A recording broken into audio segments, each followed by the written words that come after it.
keadaan kami saat sehari-harinya kami untuk pergi mengajar, khususnya di SMP Negeri 4 Pantai Bidari Jambi. Inilah jalan yang selalu kami lalui untuk mendidik anak-anak bangsa kami agar menjadi lebih cerdas dan bermanfaat.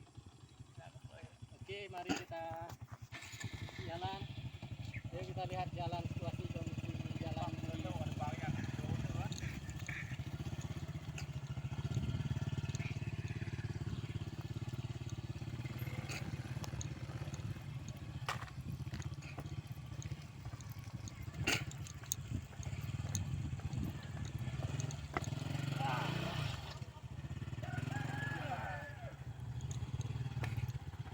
Ya, inilah jalan yang harus dilewati para guru.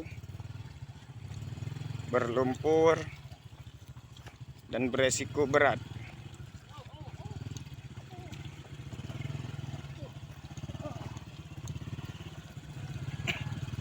Tetap semangat. Ya.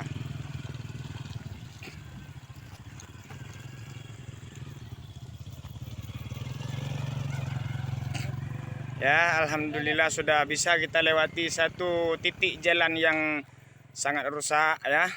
Ini di depan nanti kita akan mendapat lagi jalan yang super rusak lagi ya. Oke, sahabat semua. Assalamualaikum warahmatullahi wabarakatuh.